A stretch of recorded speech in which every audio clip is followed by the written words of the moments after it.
तो नमस्कार भाई लोगों, welcome to Cricko Swag. Ram Ram आप सबको। और स्वागत है आप सब लोगों का क्रिको स्वाग के एक दूसरे एपिसोड में। तो आज हम लोग बात करने वाले हैं जसप्रीत बुमराह की जो इंजरी अपडेट है उस पर बात करने वाले हैं। और जो दूसरी चीज है हम बात करेंगे पाकिस्तान की जो न्यू जर्सी लॉन्च हुई है उस पर, और जो कल तीसरा ओडीआई होने वाला है भारत और इंग्लैंड के दरमियान, तो उस पर हम लोग बात करने वाले हैं। तो जल्दी से जल्दी वीडियो को लाइक करें, चैनल को सब्सक्राइब करें और चलिए वीडियो का आगाज करते हैं। तो जसप्रीत बुमराह को लेकर क्या कुछ अपडेट आने वाला है, जसप्रीत बुमराह क्या फिट हैं? जी हाँ, वो 100% फिट हैं। और परसों ही उनकी जो पीठ की स्कैन है वो करवाई गई है और वो 100% फिट पाए गए हैं। अब उसके बाद उन्होंने आज से प्रैक्टिस करने भी चालू की है।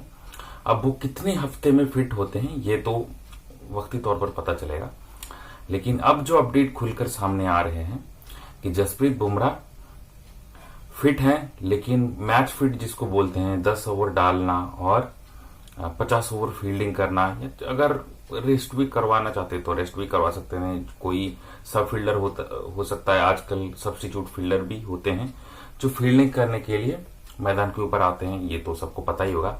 तो ये जो है ये सबसे बड़ी अपडेट है कि वो फिट हैं। अब वो मैच फिट होने के लिए जद्दोजहद कर रहे हैं, प्रैक्टिस कर रहे हैं और होपफुली वो फिट हो जाएंगे। और स्टार्टिंग के 2 मैच वो हो सकता है वो मिस कर सकते हैं, जैसे भारत बनाम बांग्लादेश जो 20 तारीख को होने वाला है और भारत बनाम पाकिस्तान जो 23 तारीख को होने वाला है। उसके बाद जो भारत और न्यूजीलैंड का है, बस वही मैच में वो फिट होते हुए नजर आ सकते हैं, उसी मैच से वो खेलना चालू कर सकते हैं। तो टीम तो ऑप्टिमिस्टिक है, भारतीय टीम, हम भारतीय फैंस सारे भी ऑप्टिमिस्टिक हैं, आशावादी हैं कि वो जरूर टीम इंडिया का साथ देंगे और खेलने के लिए जरूर मैदान पर उतरेंगे। और मेरी शुभकामनाएं। और हम जो 150 करोड़ 200 करोड़ के करीब भारत की जो जनता है, आवाम है 150 करोड़ की, वो ये चाहती है कि जसप्रीत बुमराह इस चैंपियंस ट्रॉफी में जरूर खेलें। तो अगर वो नहीं खेलते हैं किसी सूरत में अगर वो नहीं खेलते किसी सूरत हाल में, तो उनका रिप्लेसमेंट जो है वो हर्षित राणा हो सकते हैं और जो सेकंड रिप्लेसमेंट है वो मोहम्मद सिराज बन सकते हैं। तो देखते हैं फिर। और जो टीम में जो चेंजेस की जो क्राइटेरिया है वो 12 तारीख का जो लास्ट डेट है, मैंने बताया था पिछले 2 वीडियोस के छोड़कर, मैंने बोला था कि जो टीम में कुछ अगर चेंजेस करवा सकते हो आप तो 12 फरवरी तक का टाइम है। तो उसके अंदर अंदर आपको जो चेंजेस वगैरह है वो करना है। तो देखते हैं। तो अगर वो चेंजेस करना चाहते हैं, अगर बुमराह अनअवेलेबल होंगे तो उनके बिहाफ पर हर्षित राणा आ सकते हैं टीम में, या फिर मोहम्मद सिराज आ सकते हैं। हर्षित राणा 100% आएंगे क्योंकि हर्षित राणा ट्राइड एंड टेस्टेड हैं, विकेट्स ले रहे हैं। हाँ, थोड़े से रन ज्यादा पड़ रहे हैं, लेकिन ये बैटिंग ट्रैक्स हैं, समझ सकते हैं। उसके बाद आते हैं जो भिखारियों की जो पाकिस्तान की जो प्ले जो सेरेमनी हुई कराची की जो है ना, तो उसको जो इनागुरेट किया गया बहुत बड़े तौर पर, बहुत ही ग्लैमरस तरीके से। लेकिन ये जो डांस का आप सीक्वेंस देखे, ये वीडियो अभी भी चल रहा होगा, आप लाइव पर देख सकते हैं उनके चैनल पर। तो ये वीडियो देखकर जो बहन जी नाच रही हैं, ये इनको तो देखकर लग रहा है कि भाई इनको पेमेंट नहीं दिया गया या फिर इनका मूड नहीं है, भाई नचवा ले जितना नचवाना है, पैसे तो तूने देने नहीं है। ऐसे इस तरीके का वो जो मिडिल में लड़की देख रहे हो ना, वो तो ऐसे कुछ मूव्स ले रही थी जैसे उसको मूड ही नहीं है। तो चलिए, तो जो भी हो, तो जर्सी का जो यहाँ पर है, जर्सी को जो न्यू जर्सी है पाकिस्तान की, तो ये करीब करीब मुझे 2015 की वर्ल्ड कप की याद दिला रहा है, जो वहां पे भी उनकी कुछ ऐसे ही जर्सी कलर थी, जर्सी का डिजाइन था ऐसा ही था। हाँ, बस साइड में थोड़ा सा ब्लैक था। वहां पर तो गुड ओवर करके पाकिस्तान आई थी। लेकिन मुझे नहीं लगता कि, चलो उनकी टीम अच्छी खेल रही है लास्ट 2 सीरीज से, लेकिन यहाँ पर एक सैम आयुब के बाहर जाने से उनकी टीम बिल्कुल डगमगा रही है और किसी ऑलराउंडर का डाल रहे हैं, फिर किसी को और डाल रहे हैं। लेकिन देखना पड़ेगा कि वो कुछ चेंजेस करते हैं क्या नहीं। तो जो भी है, तो वो उनकी टीम और उनके जो इंटीरियर मिनिस्टर हैं, जो सीईओ भी हैं पीसीबी के, तो वो भी पीसीबी के चीफ भी हैं, वो भी बोल रहे हैं कि आपकी टीम मेहनत कर रही है कि नहीं। अगर मेहनत कर रही है तो आप उनको दाद दें, जीते या हारे वो बात की बात है, चलो अच्छी बात है। तो और एक चीज है, जो हमारे वो जो है हमारे वाइस कैप्टन है पाकिस्तान के, वो क्या बोल रहे हैं, आप सब लोग इतना डरते क्यों हो, इतना घबराते क्यों हो, तो हम लोग खेलता है तो आप लोग घबराते हो तो हम लोगों को भी नर्वसनेस हो जाता है। आप लोग बोलते हो कि ये बैट्समैन खेल रहा है आउट हो जाएगा तो हम लोग भी आउट हो जाते। अरे भाई, तो किसी के सोचने से आपको क्या फर्क पड़ता है, सपोर्ट तो कर ही रहे हैं ना आपको भाई, तो आपको वो आउट होने से आपको क्या फर्क पड़ रहा है।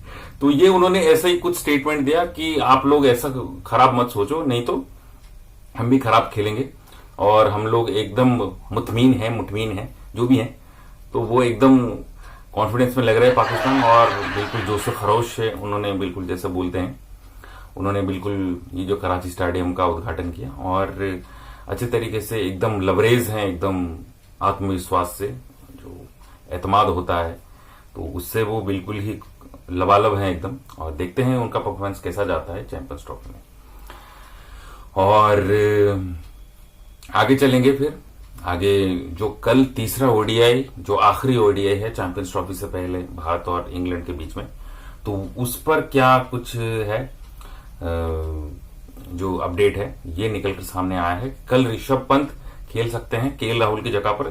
केएल राहुल का जो इंक्लूजन है उसको लेकर जो फॉर्मर क्रिकेटर है कृष्णरामाचारी श्रीकांत, उन्होंने बोला है कि नहीं है ये सही, आप 6 पे 7 पे कभी 5वें नंबर पर केएल राहुल को भेज रहे हो, तो वो तो छठा, या तो वो 6 रन बनाएगा या फिर वो 7 रन बनाएगा, तो ये कोई सही चीज नहीं है। आप उनको उनके बैटिंग ऑर्डर पर भेजिए, तो लेफ्ट राइट करने के चक्कर में आप ये ऊपर कर रहे हो। और जहीर खान ने क्या कुछ बोला, जहीर खान भी ये जो बहुत ज्यादा लेफ्ट राइट बहुत ज्यादा एक्सपेरिमेंट्स हो रहा है उसको लेकर भी जहीर खान ने भी अपना मंतव्य दिया है। क्या बोला है उन्होंने, मैं लगा दूंगा यहाँ पर स्क्रीनशॉट। ओके, तो उन्होंने कहा लाइनअप होनी चाहिए, लचीलापन होना चाहिए, तो आपके पास लचीलापन होना चाहिए जो जिसको फ्लेक्सिबिलिटी बोलते हैं।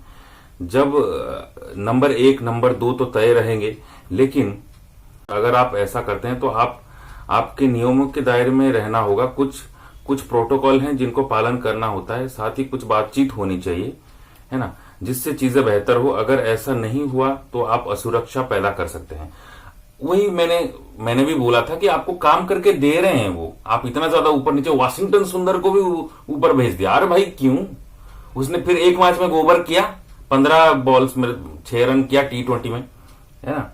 तो जो लोग बोल रहे हैं कि वाशिंगटन सुंदर को क्यों इतना ये कर रहे, भाई उसने T20 में टेस्ट करवाया गया, वो उसने कुछ खास प्रदर्शन नहीं किया।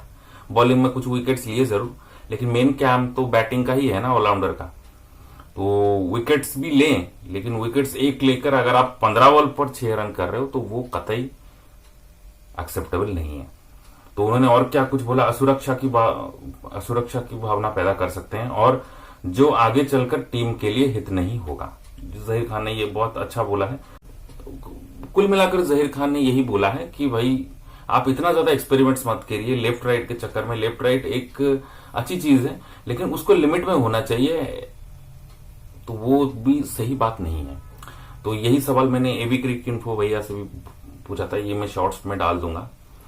तो यही चीज उनको भी मैंने पूछा था कि भाई एक बने बनाए सेटल्ड बैटिंग लाइनअप को कोच गंभीर सर अनसेटल्ड बनाने पर क्यों तुले हैं। तो वो बोल रहे हैं कि एक्सपेरिमेंट्स, तो उन्होंने बोला कि एक्सपेरिमेंट्स तो जरूरी है, एक्सपेरिमेंट्स करना भी चाहिए, लेकिन हद से ज्यादा एक्सपेरिमेंट वो भी सही चीज नहीं है। सपोज वो थोड़े से हट्टे कट्टे हैं, तो उन्होंने क्या बोला, उन्होंने क्या जवाब दिया, तो उन्होंने भी बोला कि अरे भाई मैं अगर एक समोसा 3-4 समोसा खा रहा हूं तो वो सही है, लेकिन 3-4 समोसा खाने के बाद फिर मैं और बोल रहा हूं कि रोटी और बना दो घर पे, तो वो फिर गाली खाने वाला काम हुआ। तो उनकी बात थोड़ी सी फनी रहती है। तो यही सब कुछ है, तो आज का जो अपडेट है। और अगर कल के प्लेइंग 11 में जो है ऋषभ पंत खेल सकते हैं केएल राहुल की जगह, और दूसरा बदलाव जो है हर्षित राणा की जगह पर अर्शदीप सिंह वापस आ सकते हैं, और जो 2 स्पिनर है रविंद्र जडेजा और अक्षर पटेल, इन दोनों में से किसी को रेस्ट दे के वाशिंगटन सुंदर को एक मौका दे सकते हैं। वो कुलदीप यादव को भी एक मौका और देना चाहे तो वो भी कर सकते हैं। अगर वो दोनों को रेस्ट करवाना चाहे तो रविंद्र जडेजा अक्षर पटेल की जगह पर वो एक स्पिनर और एक जो वाशिंगटन सुंदर है एक ऑलराउंडर, उनको भी खिला सकते हैं। तो ऐसा भी हो सकता है, तो देखते हैं क्या होता है। लेकिन बेन डकेट जो है, मैं लगा दूंगा, बेन डकेट ने भी कहा है कि अरे भाई हमको कुछ ध्यान फर्क नहीं पड़ता, हम यहाँ पर व्हाइट वॉश होते हैं कि यहाँ पर अगर हम हार भी जाते हैं तीसरा वनडे तो हमारा जो मोटो है, हमारा जो टारगेट है, हमारा जो मोटिव है वो चैंपियंस ट्रॉफी में भारत को हराना है। अगर हम चैंपियंस ट्रॉफी में भारत को हरा देते हैं तो ये सीरीज हारने का हमको कोई मलाल नहीं रहेगा। हाँ, सीरीज गवा चुके हैं, थोड़ा हल्का अफसोस जरूर हो रहा है, लेकिन हमारा मेन काम है, मेन गोल है चैंपियंस ट्रॉफी में भारत को हराना, अगर सेमीफाइनल में भारत आती है तो देखते हैं। लेकिन ये पहले आप वहां तक पहुंचो तो सही। यही मैंने कुछ ये परसों के करीब मैंने डिस्कशन किया था, हमारे कुछ रिश्तेदार इंग्लैंड से आए हुए थे, मैं तस्वीर लगा दूंगा यहाँ पर, आप देख सकते हो। तो उन्होंने भी कहा कि बैटिंग, सिलेक्शन, फील्डिंग और बॉलिंग ये सब कुछ वगैरह सही नहीं है। तो उनको मैंने पूछा था कि आप जो चैंपियंस ट्रॉफी के लिए इंग्लैंड की जो स्क्वाड है, आप उसके लिए सेटिस्फाइड हो? तो आपको लगता है कि इंग्लैंड की टीम सेमीफाइनल खेलेगी? तो उन्होंने बोला कि well I want them to play the semifinal, लेकिन मैंने बोला कि आपका ग्रुप ऑफ डेथ है या अफगानिस्तान है। अफगानिस्तान आपको वर्ल्ड कप में हरा चुकी है 2023 के, तो आपको लगता है कि ये आप उसको, और ऑस्ट्रेलिया को T20 वर्ल्ड कप में हरा चुकी है, तो आपको लगता है कि आप अफगानिस्तान से पार लोगे पाकिस्तान में? उन्होंने बोला कि नहीं, लगता है कि वो अच्छा परफॉर्म करेंगे, हम होपफुल हैं, तो देखते हैं क्या कुछ होता है। तो उन्होंने बोला कि मैं यहाँ पर हूँ, यहाँ पर मैंने उनको पूछा कि आपकी टीम में इंग्लैंड है, इंग्लैंड खुद के अलावा ऑस्ट्रेलिया है, साउथ अफ्रीका है और अफगानिस्तान है, तो इन तीनों से पार पाना आपके लिए बहुत मुश्किल होगा। और आप अगर मतलब आसमान से गिरे खजूर में अटके वाली बात है, तो आपको अफगानिस्तान पकड़ लेगी। ऑस्ट्रेलिया को अगर आप हरा दिए तो साउथ अफ्रीका भी आपको हरा सकती है। तो बचा के आपके पास 2 मैच जीतने बहुत मुश्किल होंगे वहां पर, बनस्पत इंडिया की टीम के ग्रुप की अगर बात करें तो यहाँ पर बांग्लादेश है और पाकिस्तान है, तो वहां पर न्यूजीलैंड भी है, तो वहां पर चांसेस थोड़ा आसान रहेगा। सारे चीजें अगर एक मैच भी जीतते हैं या फिर 2 भी अगर जीतते हैं तो मामला रन रेट पर आएगा। तो इंग्लैंड की टीम के भी ऐसा हो सकता है अगर वो अच्छे खेलते हैं, लेकिन अफगानिस्तान यहाँ पर बड़ा अपसेट कर सकती है। तो वीडियो अगर यहाँ तक देख रहे हैं तो अगर आपको पसंद आ रही वीडियो तो वीडियो को लाइक करें, चैनल को सब्सक्राइब करें, भारतीय भाई का सपोर्ट करते रहें, और वीडियो देखने का आपको बहुत बहुत शुक्रिया, आपका बहुत बहुत धन्यवाद। और मिलते हैं कल फिर मैच के अपडेट के साथ, भारत और इंग्लैंड के बीच जो तीसरा ओडीआई मैच होने वाला है अहमदाबाद नरेंद्र मोदी स्टेडियम के।